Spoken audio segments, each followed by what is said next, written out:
you know, I'm in LA and I'm all by myself in LA.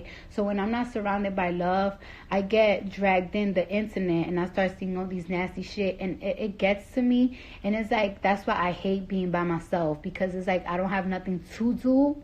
Or like when I'm working, like sometimes we get break and I just get so crazy in the internet. I be feeling like the world is against me. But then it's like my sister, my husband reminds me, like today my husband was like, bitch, like he had to even curse at me, like, bitch, do you know you sold out a concert in like fucking something hours?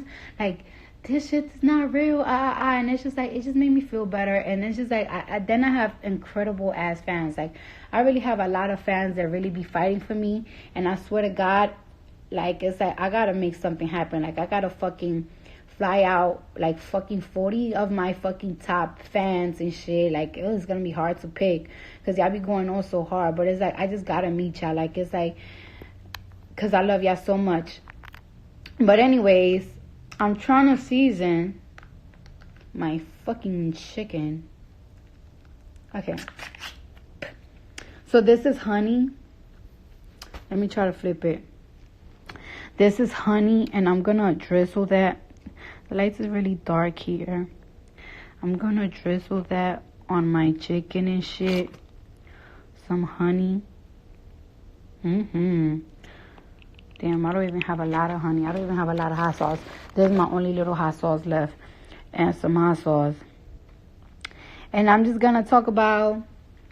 I'm not gonna talk about nothing negative. I'm going to talk about something that is very controversial, because a lot of people don't understand. A lot of men think that women are gold diggers and they only want men with money. I don't think women want men with money. I don't think women, especially 9 to 5 women, are looking for niggas with millions and shit, or rappers. I think they just want men that have stability. Because let me tell you something. Like, you know what? I promote so much. Fuck broke ass niggas, because dating a broke ass nigga is very, very draining. And it's like, it's so draining. And not only is so draining, but these broke ass niggas sometimes be having the audacity. Like these niggas really be having the fucking audacity. That's why it's just like, ain't no point of doing it. Like, it's like, cause I be feeling sometimes like when you date a broke ass motherfucker, like you like, once the relationship finish, you end up not only losing a relationship, but you end up losing a lot of money, because you spend a lot of money on that relationship. That's why I be encouraging bitches, like, don't date broke niggas and shit. Because I know the dick be good. The dick be so fucking good, but the dick be so trifling. Like, for example, right? Like, let me tell you something. I dated about 3 broke niggas before, right? When I was 19 years old, I was looking for a place to stay, but it was really hard for me to find an apartment because I didn't have no credit. So niggas didn't want to give me an apartment because I didn't have no credit, even though I had money. So I was fucking around with this guy, right? That he was making money, but he really wasn't making money. He wasn't making like enough money, because he wasn't making enough money to the point that like he has his own apartment. Like, this nigga was living in with his dad, but he had a nice little apartment and everything. So I was staying with him and I was fucking with him and everything, and the sex was good and everything, but whatever. But my point is that it's like, I don't understand how I'm staying in your house, I'm buying you food, like I'm buying you food every single day you eat.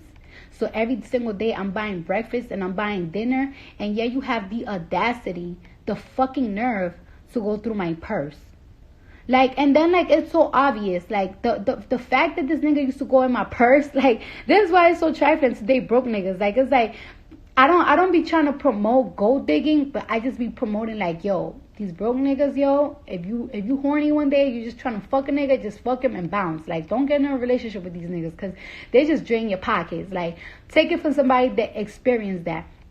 So anyways, I'm 19 years old, and mind you, this guy is like 28, and this nigga, every single time that I go to work, like, he's taking money out my pocket. Like, if I'm dumb, like, it's like, let's say if one day I make $1,000, this nigga will dare take $400, and you think I'm not gonna notice that $400 is missing? You're not even taking $30, $40. You taking $400. Like even days that he knows that I didn't even make money. Like, okay, so there was one night, this was the night that was like, I gotta get the fuck out of here. There was a night that was really slow in the club. I made $300. This nigga had the nerve to take like fucking $80 off my purse. Like, it's like, bro, you think I didn't notice that you took money off my fucking purse? I packed it up and I fucking bounced. Cause, what the fuck is this? What is this?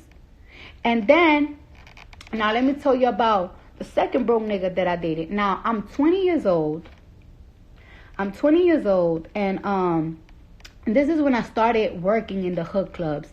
So the first hood club that I ever worked at, you know, I know that y'all know that there was this girl that tried to say she was my roommate. And it's so crazy the stories that she made up on how did I went to these clubs.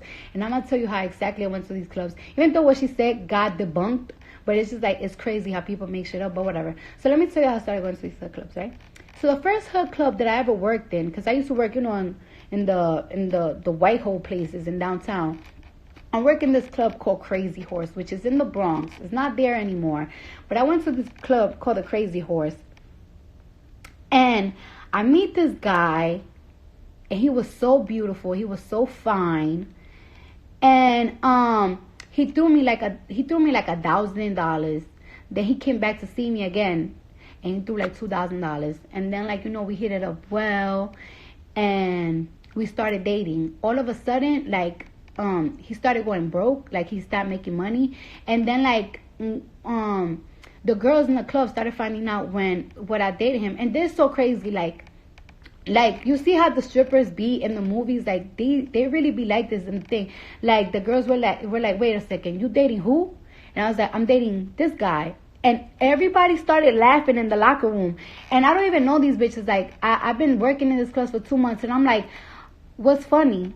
I'm like, what's funny? Because it's like, I really wanted to be vulnerable. I'm like, well, what happened? But it's like, you got to be tough when you work in certain places. So I'm like, what's funny? And they was like, you see, you find out.